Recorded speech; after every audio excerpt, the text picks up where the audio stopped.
I want to start by saying this as clearly and as kindly as I possibly can. The job market is shifting underneath our feet, and if you're not paying attention, you could find yourself caught completely off guard. I don't say that to stress you out. I say it because I want you to be ready. I want you to be the person who saw it coming, not the person who's scrambling after the fact. Here's what woke me up to all of this recently. Just recently, we got the news that Spirit Airlines shut down. Completely. Overnight. Now think about that for a second. We're talking about 17,000 employees who went to bed one night with jobs and woke up the next morning without them. Pilots, flight attendants, mechanics, ground crew, customer service reps, baggage handlers, every single person who made that airline run, gone. Just like that. And I know what some of you might be thinking. Well, they can just go work for Delta or United or Southwest, right? The airline industry is still there. And that's a fair thought. But here's the reality. Those airlines aren't exactly throwing open their doors and hiring 17,000 new people. In fact, they're doing the opposite. They're trimming routes. They're consolidating flights. They're cutting costs because jet fuel prices are through the roof and profit margins are getting squeezed from every direction. So these displaced workers aren't just jumping ship to a new airline. Many of them are facing something much more difficult, having to completely reinvent themselves professionally. And Spirit is just one example. That's what really gets me. It's not an isolated incident. It's a pattern. The layoff wave is much bigger than you think. Let me give you the broader picture, because I think when you see it all together, it really puts things into perspective. Meta, the company behind Facebook, Instagram, and WhatsApp, recently announced they're laying off thousands of employees. Not hundreds, thousands. These are people who had what most people would consider dream jobs, working at one of the most recognizable tech companies in the world, earning great salaries with incredible benefits. Gone. Microsoft is rolling out a voluntary buyout program, and when you add up the numbers, we're potentially looking at somewhere around 8,000 employees or more who could be walking out the door. Now, voluntary sounds nicer, but let's be real. When a company is offering people money to leave, it usually means they're planning to restructure and streamline no matter what. And then there's Oracle. 30,000 employees. That number is staggering. 30,000 people whose daily routines, whose livelihoods, whose sense of professional identity are being completely upended. UPS is closing over 27 facilities here in 2026. That means thousands more workers, people who showed up every day, worked hard, did what was expected of them, are going to find themselves without a place to go. Now here's the thing that I keep coming back to. None of these people thought they were next. I'd be willing to bet that most of them felt pretty secure in their roles. And that's exactly the trap that I want to help you avoid. The false sense of security that comes from thinking, my company would never do that, or my job is too important for them to cut. Because the truth is, every company is looking at ways to run leaner. Every company is looking at their payroll and asking, where can we be more efficient? And if you're not actively making yourself indispensable, if you're not growing and adapting, you might end up being the answer to that question. If you're finding this helpful so far, and I really hope you are, do me a quick favor and hit that like button. It genuinely helps this content reach more people who could benefit from hearing this. And if you haven't already, subscribe and ring that bell so you never miss a conversation like this one. Okay, back to it. Your comfort zone might be your biggest risk. Let me tell you about a friend of mine, and I think his situation is going to resonate with a lot of you. This guy is no slouch. He's climbed pretty high up the ladder at a fairly large company. We're talking somewhere around the 6th, 7th, maybe 8th most senior person in the entire organization. He's not at the very top, but he's close. He's worked hard to get where he is, and he's good at what he does. But when I sat down with him recently and we were just talking, catching up, I could tell something was on his mind. And eventually it came out. He's nervous. He's genuinely worried about his position. Why? Because he's been doing something smart. He started learning how to use AI tools to help him do his job more efficiently. He built out these little systems, these custom workflows and templates that use AI to take on pieces of his daily responsibilities. And it worked really well. He got faster. He got more productive. His output improved. Here's where it gets interesting, though. The executives above him noticed, and they came to him and said, "Hey, this is great. Can you teach us how you did this? Can you show us how these systems work?" And he smiled and said, "Sure, of course." But when he told me about it, he wasn't smiling. He said, "Man, I feel like I'm literally building the instruction manual for how to replace myself." And he's not wrong. That's exactly what's happening. He's documenting his own expertise into a system that doesn't need him to run it. Once those executives understand how it all works, once that knowledge is baked into a process or a tool, his unique value decreases. Now, I'm not telling you this to make you paranoid about helping your company improve. That's not the lesson here. The lesson is that you need to be continuously adding new value, not just optimizing what already exists, but creating new capabilities, new insights, new contributions that can't easily be handed off to a system or a junior employee.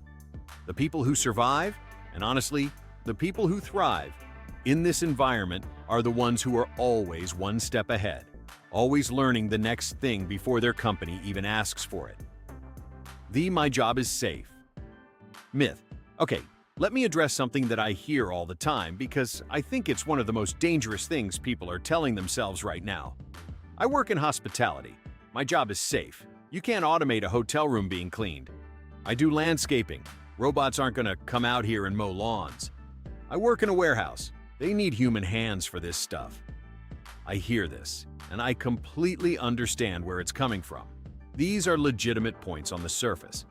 But let me gently push back, because I think the picture is changing faster than most people realize. Let's take hospitality. Yes, housekeeping is a physical job, but hotels are already experimenting with robotic vacuum systems. Some are using automated check-in kiosks that eliminate the need for a front desk agent entirely. AI is handling booking management, complaint resolution through chatbots, and even room service coordination in some properties. The role isn't disappearing overnight, but it's getting smaller. And when hotels start trimming staff, the people who only know how to do the one thing that's being automated are the first ones to go. Now, landscaping, I love this one because I actually have a friend who showed me firsthand what the future looks like. He's got about an acre and a half of front yard, beautiful property, and instead of spending his Saturday morning sweating behind a push mower, he's sitting on his porch with his wife, sipping something cold, while a remote-controlled robotic mower handles the whole thing. It does about 1.2 to 1.4 acres on a single charge, so he just lets it run, recharges it, and picks up where it left off.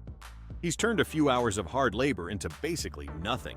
Now multiply that across a landscaping company. If one machine can do what 2 or 3 workers used to do, and it doesn't call in sick, doesn't need benefits, and doesn't require overtime pay, the math becomes very uncomfortable for the people whose only skill is pushing a mower. And warehouse work? Amazon has been deploying robotics in their fulfillment centers for years. The number of tasks that humans used to do that are now handled by machines grows every single year. The warehouses still employ people, yes, but fewer of them, doing increasingly specialized work. I'm not trying to paint a doom and gloom picture here. I'm trying to help you see reality clearly, because the people who see it clearly are the ones who can actually do something about it. What leveling up actually means. So let's talk about the most important part. What do you actually do about all of this? Because I'm not the kind of person who wants to just drop a problem in your lap and walk away. I want to talk solutions. I want to give you something real to work with. First, let me be honest about what leveling up is not. It's not just taking a random online course and checking a box. It's not adding a certification to your LinkedIn profile that you never actually use. It's not learning a tool once and then never going deeper. Real leveling up means consistently developing skills that make you harder to replace. And there are a few directions I think are worth your serious attention right now. Learn how to work with AI, not compete against it. This is probably the single most important thing I can tell you right now. The people who are going to be fine in this new world aren't necessarily the smartest or the most experienced. They're the ones who figure out how to use AI as a productivity multiplier. If you can do the work of 2 people because you've mastered the right tools, you become incredibly valuable. Start with the tools relevant to your industry. Learn them deeply, not just superficially. Develop cross-functional skills. The more specialized you are in one narrow thing, the more vulnerable you are when that one thing changes. The people who are hardest to let go are the ones who can do multiple things well. Can you manage people and handle the technical side? Can you do the creative work and understand the data behind it? That combination is gold. Build real relationships inside your organization. This sounds old-fashioned, but it's more true now than ever. People advocate for people they know and trust. If the people making decisions about who stays and who goes genuinely value your presence and your contribution, not just your output, but you, that carries real weight. Be the person who makes the team better in ways that a spreadsheet can't capture. Document and communicate your value regularly. Don't assume your boss knows everything you're doing. Don't assume that your contributions are visible. Make them visible. Send updates, share wins.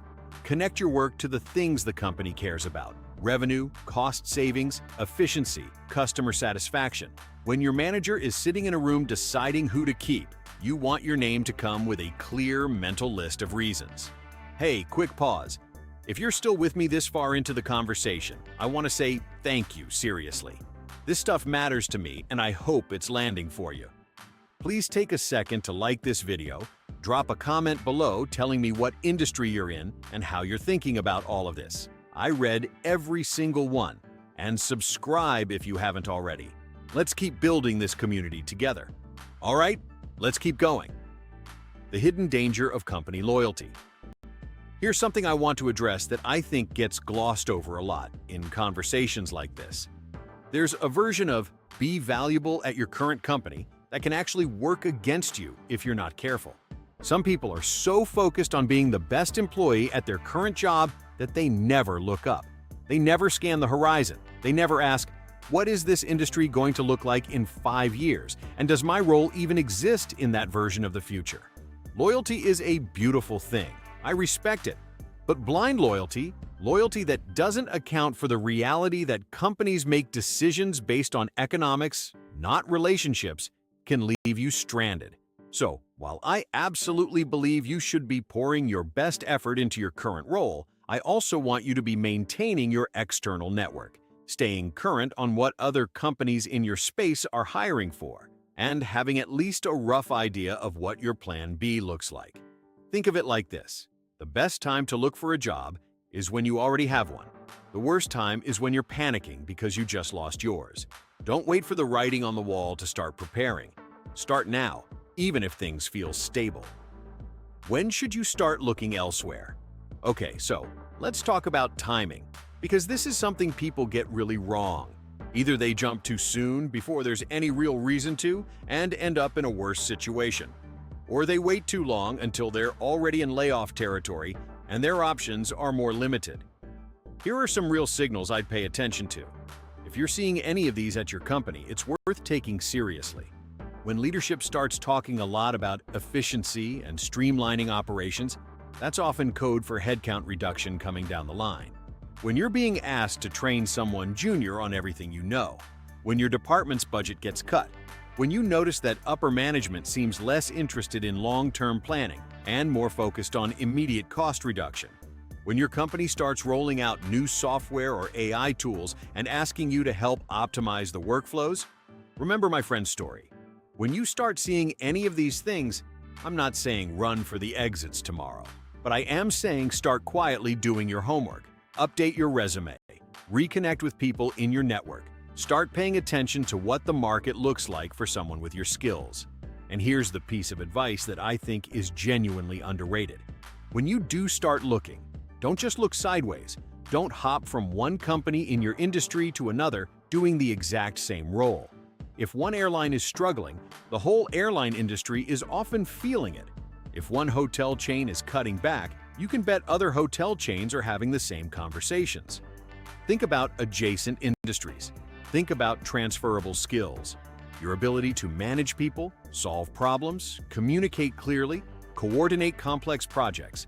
Those skills aren't industry-specific. They travel. And sometimes the best move is the one that takes you somewhere you never expected to go. Building a financial buffer, the overlooked piece. I want to add something here that doesn't come up enough in these conversations, and I think it's genuinely important. All the career advice in the world is harder to act on when you're financially stressed. If you have no savings, no emergency fund, and you're living paycheck to paycheck, A layoff isn't just a career disruption, it's a crisis. And when you're in crisis mode, you don't make great decisions. You take the first job that comes along, even if it's not right. You can't afford to wait for the right opportunity. You're operating from fear, not from strategy.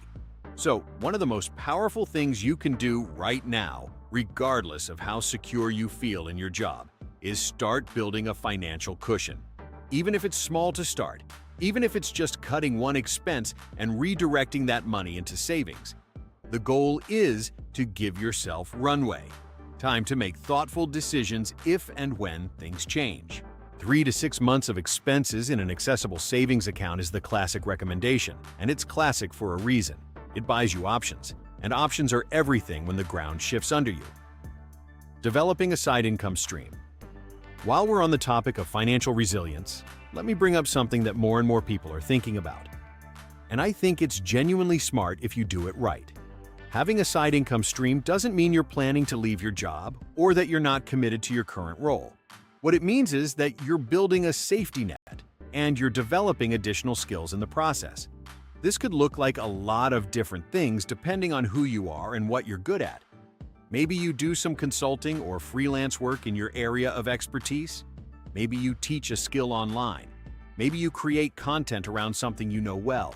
Maybe you start a small service business, bookkeeping, social media management, tutoring, writing, whatever it might be. The beauty of a side income isn't just the money, though that helps. It's that it forces you to develop entrepreneurial thinking. It teaches you to communicate your value, market yourself, manage your time, and solve problems independently. Those are skills that make you more valuable everywhere, including at your day job. And in a worst-case scenario where your main income disappears, that side income buys you time and stability while you figure out your next move. Don't forget, if this conversation is adding value to your life, show me some love with a like. And seriously, I want to hear from you in the comments. Are you feeling secure in your current role? Are you already taking steps to level up? What's working for you? Let's talk about it. And subscribe if you want more content like this. I'm here every week trying to bring you real, useful, honest conversations about money, work, and building a life you're actually proud of. The mental game, staying calm. When everyone around you is panicking. Okay, I want to touch on something that I think is really underappreciated in conversations about career survival, and that's your mindset.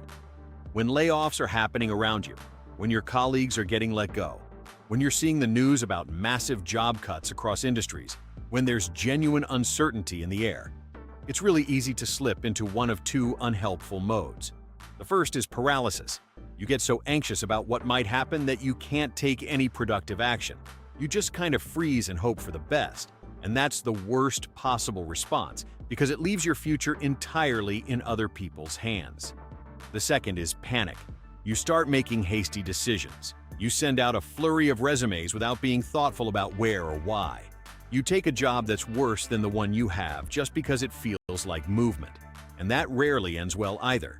The people who navigate these situations best are the ones who can acknowledge the uncertainty without being controlled by it. They say, okay, this is real. Things are changing. What can I actually do today that moves me in a better direction? And then they do that thing. And then the next thing. And the next. It's not flashy. It's not dramatic. But that kind of calm, consistent, forward-moving energy is what actually protects you over time. Surround yourself with people who think this way. Limit the time you spend doom scrolling or consuming media that's designed to spike your cortisol. Stay informed, yes, but don't marinate in anxiety. Reskilling is not as hard as you think. I want to address one more thing before I wrap up, because I think it holds a lot of people back. And that's the belief that learning new skills is too hard, too expensive, or too time-consuming. I get it. You're busy. You've already got a full-time job and a life outside of it.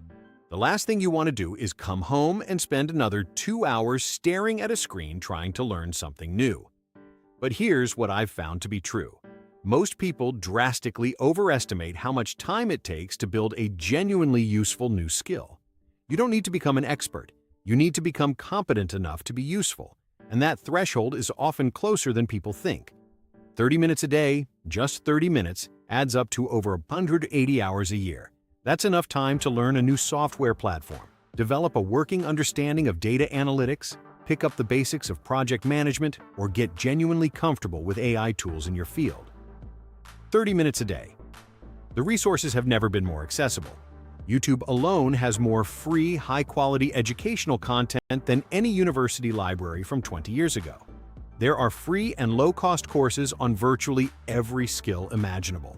There are communities and forums where people share knowledge freely.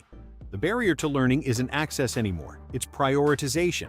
It's deciding that this matters enough to give it 30 minutes of your day instead of 30 minutes of scrolling. And I'm telling you, the people who make that choice right now consistently over the next 6 to 12 months, they're going to be in a completely different position than the people who didn't. What you should do this week. Specifically. All right, let me get really practical with you because I don't want this to just be an inspiring pep talk that you forget about by tomorrow. I want to give you something concrete. This week, I want you to do 3 things. First, make a list of the skills you currently have and honestly assess how replaceable each of them is. Not to depress yourself, but to get clarity. Where are you genuinely irreplaceable? Where are you vulnerable? That self-assessment is the foundation of everything else. Second, identify one skill that would meaningfully increase your value, either at your current company or in the broader job market, and commit to spending 30 minutes on it every day for the next 30 days. Pick one. Not 3, not 5. 1. Focus matters. Third, reach out to one person in your professional network this week. Not because you need something from them right now, but because relationships maintained over time are infinitely more valuable than relationships you try to create in a moment of desperation. A quick message, a coffee, a LinkedIn comment on something they shared. It counts. That's it. 3 things. Simple, doable, and if you actually do them, they start building momentum that compounds over time. Bringing it all home, look. I know this has been a lot. And I want to acknowledge something. These are genuinely stressful times for a lot of people. Watching companies that have been around for decades shut down overnight. Seeing colleagues and friends lose jobs they worked hard to build. Feeling the uncertainty of not knowing what comes next. It's a lot to carry, and it's okay to feel that. But here's what I keep coming back to, and it's the thing I want to leave you with. The people who come out of periods like this stronger are not the people who were never scared. They're the people who were scared and took action anyway, who chose to channel their anxiety into preparation instead of paralysis. You have more agency than you might feel right now. You have the ability to learn, to grow, to adapt, to build something new. The circumstances may be outside your control, but your response to them, what you do with the time and energy you have right now, that's entirely yours. Be the most valuable version of yourself, not just for your company's sake, but for your own. Because skills, knowledge, and relationships that you build, nobody can lay those off. Those travel with you everywhere you go. The world of work is changing, no question about it. But people who are prepared, adaptable, and genuinely committed to continuous growth have always found their way. And I believe you're one of those people. That's why you're here having this conversation. So let's keep going. Let's keep leveling up together. And hey, if you made it all the way to the end of this, you are absolutely the kind of person who takes this seriously. And I love that about you. Please hit that like button. It means the world. And it helps the algorithm show this to more people who need to hear it. Drop a comment below. I want to know, what's one step you're committing to this week? Even just writing it down in the comments makes it more real. And subscribe if you haven't already because we're going to keep having conversations like this. And I don't want you to miss a single one. Thank you so much for spending your time with me today. I'll see you in the next one. Take care of yourselves.